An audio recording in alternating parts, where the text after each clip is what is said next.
What's up, guys? I'm gonna show you how to run a macro because I've been looking for a video and I couldn't find one. I had to figure this out on my own, which was really hard. Took me forever. But I've been shiny hunting for about 3-4 hours, and well, I've been shining for Froakie, and I found all of these shinies in like 4 hours. So there's actually some benefit to this, hopefully, if you guys have a Pro 2. So that's the one. The Pro 3, there's I think Philly Beats has a video of him shiny hunting a Froakie, and he shows you how to put the macro for the Pro 3. But for the Pro 2, it's a little different. So let me show you how it's done. So you connect your controller to your PC, you open the software, go to switch. I can show you my mapping. So the star, you don't have to worry about the star, but on Y, these are just mine. You could configure it how you want, but I'll show you how to turbo and hold it. So with Y, I have it set to the plus because for some reason the plus buttons, you can't macro the plus button for whatever reason. P1 is turbo, which is this one right here. This is my right, and then P2 is the hold, is right here. Like if you click this little arrow right here, it'll show you turbo and then P2 hold.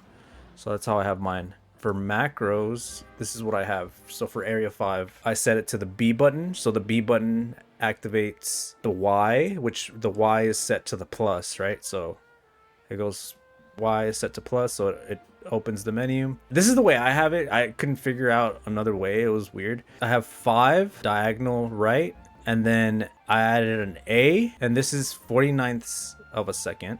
So 0.4, 0.5 of a second, and then this one is 3 seconds. So you enter, you add that, you sync your device, you unplug it. So it's on my profile 1. So you see how it's, I have to turn off my profile 1. So there you go, it's on. My profile 1 is on. I press B, it starts the macro. It goes, but it doesn't do anything. So I need to set a turbo, and then I need to set a hold. Okay, the way I do this is I press the B button because that's the macro activation, and then I hold the turbo. I press the turbo and it starts blinking, and see, if I keep holding it, it'll literally just loop. And then if I let go and then hold it again and then press turbo, it'll hopefully, once it starts blinking, like sometimes I can't get, I think sometimes I have to push it where the buttons aren't actually being pressed by the macro, so I have to like kind of make sure I wait. So I do it again, and then I press hold, and that didn't work. See, so now I have to do it again. So I'm going, I turn on the turbo, I let go, press it, and push hold. There it is. So it's really finicky. Like I set it to turbo, and then I set that to hold.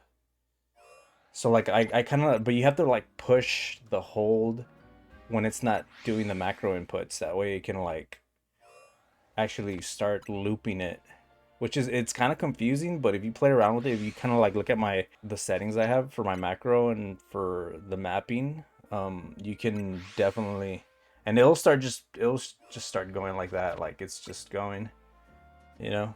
So there's a way. It's just really finicky. It's not like if you guys want to struggle a little bit and learn how to do this, it's kind of insane. But yeah, just turbo it, let it go, and then hold it. Like that's why you have to use both the turbo and the hold. So I mapped them to both of the, I don't know any other way to do it. I just figured this out on my own and it worked. I was so surprised, and I thought I wasted money on this controller, but no, it worked out. And yeah, hopefully you guys can get it.